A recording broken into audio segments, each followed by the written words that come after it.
नमस्कार। आज के इस सीरीज में मैं आगे बढ़ता हूं जहां पे मैंने बात ख़त्म की थी कि अगर आपको कुछ सीखना है या बताना है तो उसे बार बार आपको सुनना चाहिए और पढ़ना चाहिए ताकि वही चीज़ आपके मुंह से, वही शब्द आपके मुंह से निकले। तो इसके लिए क्या करना होगा, आपको बुक्स पढ़नी चाहिए और मीटिंग सेमिनार बार बार अटेंड करना चाहिए। किसी की टेप है या वीडियो है उसे बार बार सुनिए, अपने अपलाइन के साथ रहिए, वो जो कुछ बताते हैं आपके डाउनलाइंस को या अपने ग्रुप के लोगों को, उसको बार बार सुनिए। तो ये हुई प्लान दिखाने की बात और किसी को कुछ बताने की बात। इस तरह से आप ऑटोमेटिक इसके आदी हो जाएंगे और एक्सपीरियंस आपको हो जाएगा। अब बात आती है कि किसको आप अपना प्रेजेंटेशन बताएं और प्लान दिखाएं, अपने बिजनेस को किसको बताएं। तो इसके लिए सबसे पहले आपको एक लिस्ट बनाने की ज़रूरत है। लिस्ट को फिर छांटने की ज़रूरत है। ये देखने की ज़रूरत है कि वो लोग इस प्लान को या इस बिजनेस को लेने के लिए राजी होंगे या नहीं। तो उसको आप किस तरह से कैटेगराइज करेंगे, तो उसमें सबसे पहले आपको ये पता करना होगा कि सामने वाला क्या चाहता है, उसकी ज़रूरत क्या है, ये आपको पता करना होगा। ये पता आप कैसे करेंगे, तो लिस्ट में जितने लोग हैं उनको इनवाइट कीजिए और इनवाइट करके उनसे अपॉइंटमेंट ले लीजिए मीटिंग के लिए या 1-on-1 के लिए। उनके घर पे भी आप जाके मिल सकते हैं या अपने यहाँ उनको बुला सकते हैं। और सबसे अच्छी जगह जहाँ पे प्रेजेंटेशन का मीटिंग होता है, उस मीटिंग में उनको इनवाइट कर दीजिए। अगर वो वहाँ आते हैं तो ठीक है, नहीं तो उनसे अपॉइंटमेंट लेके उनसे ज़रूर आप मिलिए और मिलते ही उनको प्लान दिखाने मत बैठिए। हम लोग गलती क्या करते हैं कि जल्दबाजी में रहते हैं कि जल्दी फटाफट प्लान दिखाएं और उनसे पैसा लें और ज्वाइन करा दें। ऐसा नहीं होता है। कोई भी दुकानदार को आप देखें, एक बिजनेसमैन को या एक कपड़े की दुकान में आप जाते हैं तो वो सबसे पहले आपकी ज़रूरत को पूछता है और समझने की कोशिश करता है। उसके बाद अपने सारे कपड़े आपके सामने प्रेजेंट करता है और वो वाच करता है कि आप किस तरह की कपड़े की तलाश में है। फिर वो उसी तरह का कपड़ा आपको दिखाना शुरू करता है। तो जस्ट इसी तरह से आपको भी अपने क्लाइंट के पास जा करके उनके बारे में पहले आप बात करो, उनसे घुल मिल जाओ और उसके बाद उनकी ज़रूरत को पता करने की कोशिश करो। जब आपको पता चल जाए कि इसका मेन फैक्टर क्या है, ये क्या लाइफ में चाहता है, उस चीज़ पे फोकस करके प्रेजेंटेशन आप दो। रटा रटाया प्रेजेंटेशन नहीं देना है।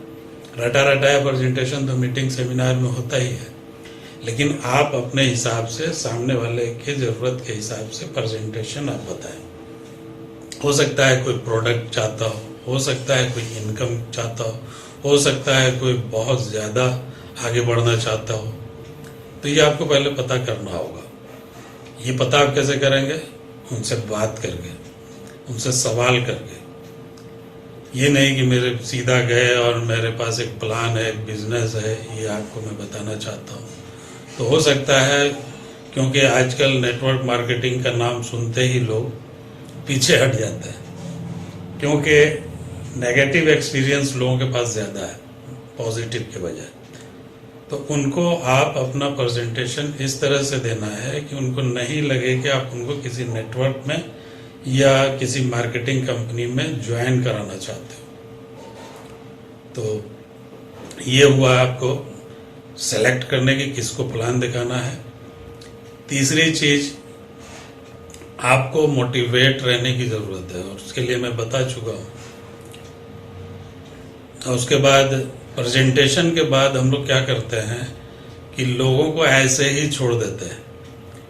ऐसे ही नहीं छोड़ना है, कुछ टूल्स आपके पास होने चाहिए।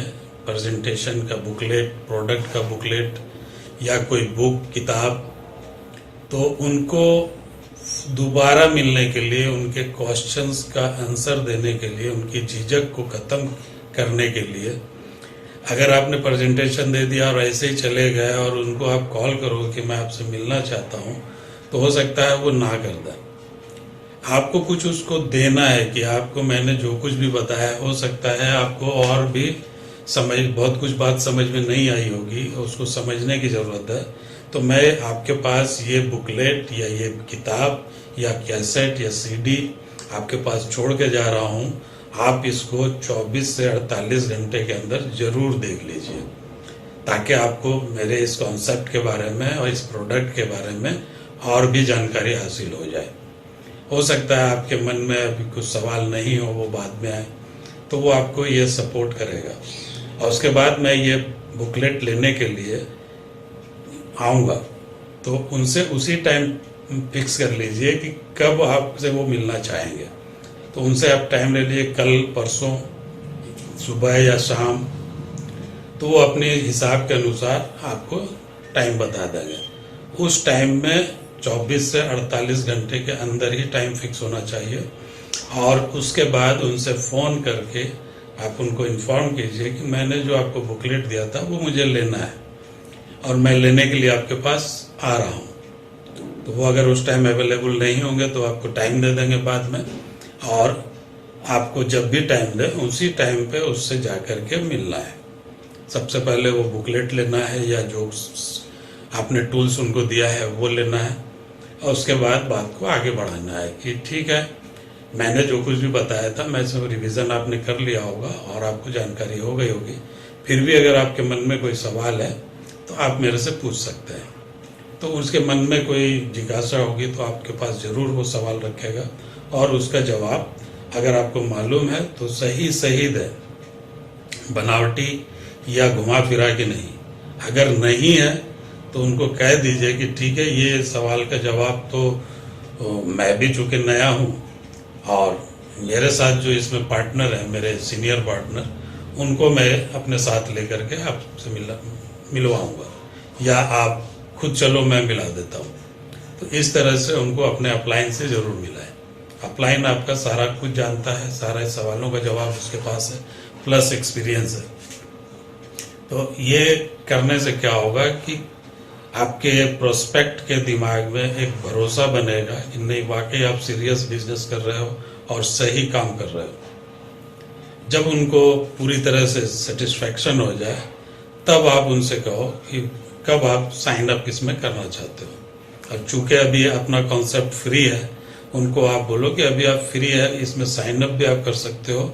इसमें अंदर में आपके पेज में क्या क्या आपके फ़ायदे की चीज़ है वो भी आपको जानकारी प्रैक्टिकल हो जाएगी। उसको समझ करके आप इसको एक्टिवेट करना है। एक्टिवेशन का तरीका भी आप साथ साथ बता दो, जो भी सिस्टम में है। तो ये हुआ उनसे फॉलोअप का तरीका। अब फॉलोअप करने के बाद अगर वो कहते हैं कि नहीं, मुझे तो अभी टाइम नहीं है या पैसा नहीं है या और भी बहाने हो सकते हैं, तो उनको सिंपल अपना कस्टमर जरूर बना लो, रजिस्ट्रेशन करके या बिना रजिस्ट्रेशन के, कि ठीक है अभी आप तो इसके लिए तैयार नहीं हो, लेकिन मैं चूँकि इस बिज़नेस को कर रहा हूँ और मैं चाहता हूँ कि आपको कुछ सर्विस इसके लिए दूँ। तो आपको अगर रिचार्ज कराना हो या किसी प्रोडक्ट की ज़रूरत हो तो आप मेरे को कॉल कर सकते हैं, अपना कार्ड उनको दे के आप जाइए और उनसे कांटेक्ट में रहिए, और उनको जब भी ज़रूरत हो सही टाइम पे प्रोडक्ट या सर्विस देने की कोशिश कीजिए। उनको कस्टमर बना के रखिए, क्योंकि कस्टमर तो हर आदमी है। कस्टमर जीवन भर जब हम पैदा होते हैं तब से लेकर के आखिरी मरते दम तक कस्टमर होता है। तो उनको ज़रूरत है उस चीज़ की। अगर आप सर्विस अच्छी दोगे, आपके प्रोडक्ट में क्वालिटी है और टाइम पे उनको मिल रहा है, तो वो आपसे चलकर आएंगे उस प्रोडक्ट को मांगने के लिए और सर्विस को मांगने के लिए। और हो सकता है आने वाले दिनों में जब उनको बेनिफिट दिखे, भरोसा जम जाए, तो आपके टीम में भी वो आ जाएंगे। तो इस तरह से नए लोगों को आपको प्लान दिखाना है और उनको अपने टीम में शामिल करना है। कोई ज़रूरी नहीं है कि वो आपके टीम में एक मेंबर की हैसियत से है, एक कस्टमर भी आपकी टीम का सदस्य है, उसको कस्टमर बना करके रखिए और उनसे तालमेल बना करके रखिए, रिलेशन डेवलप कीजिए, उनको विश्वास होने दीजिए। क्योंकि आप कुछ भी दिखा करके जबरदस्ती विश्वास नहीं दिला सकते या मोटिवेट नहीं कर सकते। वो आपको देखता है, कंपनी को नहीं देखता है, आपके प्रोडक्ट को नहीं देखता है। जब आपके अंदर कॉन्फिडेंस, आपके अंदर आत्मविश्वास और आपके काम करने का तरीका और आपके अंदर बदलाव वो जब देखता है, तब वो भी तैयार हो जाता है। तो उम्मीद करता हूँ ये वीडियो भी आपको काफ़ी सपोर्टिव होगा। अच्छा लगे तो शेयर कीजिए, दूसरों की मदद कीजिए, लाइक जरूर कीजिए और सब्सक्राइब कर लिए होंगे, नहीं किए सबसे पहले सब्सक्राइब कीजिए, नहीं तो मेरा कोई भी वीडियो आपका छूट सकता है। बहुत इम्पोर्टेंट मैं सीरीज लाने वाला हूँ अपने तौर पे भी, और हो सकता है सीनियर अपलाइन के थ्रू भी। तो बाय बाय, फिर मिलते हैं अगले वीडियो में।